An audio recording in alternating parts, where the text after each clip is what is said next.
ប្រតិកម្មជាមានសក្តានុពលច្រើនដោយសារយើងឃើញការនាំចិនទៅប្រទេសវៀតណាមនេះគឺជាទិន្នន័យនេះខ្ញុំបានយកពីគយវៀតណាមពីព្រោះយើងអត់សូវទុកចិត្តទិន្នន័យគយនៅប្រទេសកម្ពុជាសម្រាប់ការនាំចិនការនាំចូលគឺទិន្នន័យគយកម្ពុជាល្អប៉ុន្តែឥឡូវទិន្នន័យសម្រាប់ការនាំចិនដូចអត់សូវច្បាស់លាស់ចឹងនេះជាទិន្នន័យប្រទេសគយរដ្ឋាភិបាលវៀតណាមហើយយើងឃើញឆ្នាំមុនគឺវៀតណាមបាននាំចូលផលិតផលពីប្រទេសកម្ពុជា4782 លានចិត្ត5000 លានដុល្លារហើយក្នុងនោះគឺមានស្វ័យចន្ទី1000 លានជាងចឹងយើងឃើញ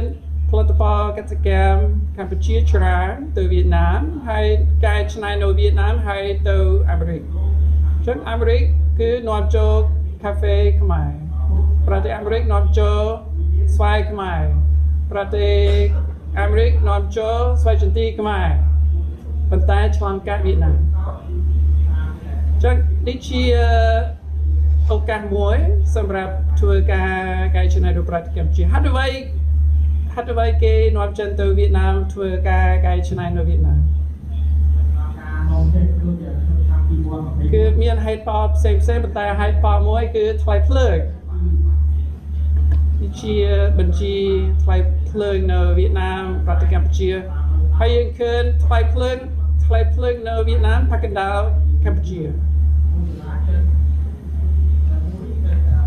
ហើយថ្លៃភ្លើងនៅចិនគឺដូចគ្នាចាប់ប៉ាកណ្ដាលឬវៀតណាមទី3ប្រទេសកម្ពុជាចឹងថ្លៃភ្លើងនៅប្រទេសផ្សេងគឺប្រៀបធៀបនៅប្រទេសកម្ពុជាថ្លៃភ្លើងខ្ពស់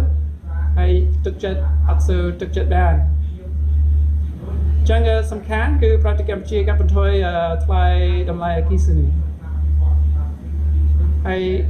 មានដំណោះស្រាយមួយគឺប្រើអគ្គិសនីសូឡាប៉ុន្តែបច្ចុប្បន្នក្រសួងរ៉ែនិងកម្មពលគឺអ្នកណាផលិតអគ្គិសនីសូឡាគឺត្រូវបង់លុយឲ្យរដ្ឋទៀតអញ្ចឹងបើយើងរៀបតម្លើង panel អគ្គិសនីសូឡាគឺយើងអត់ចំណេញ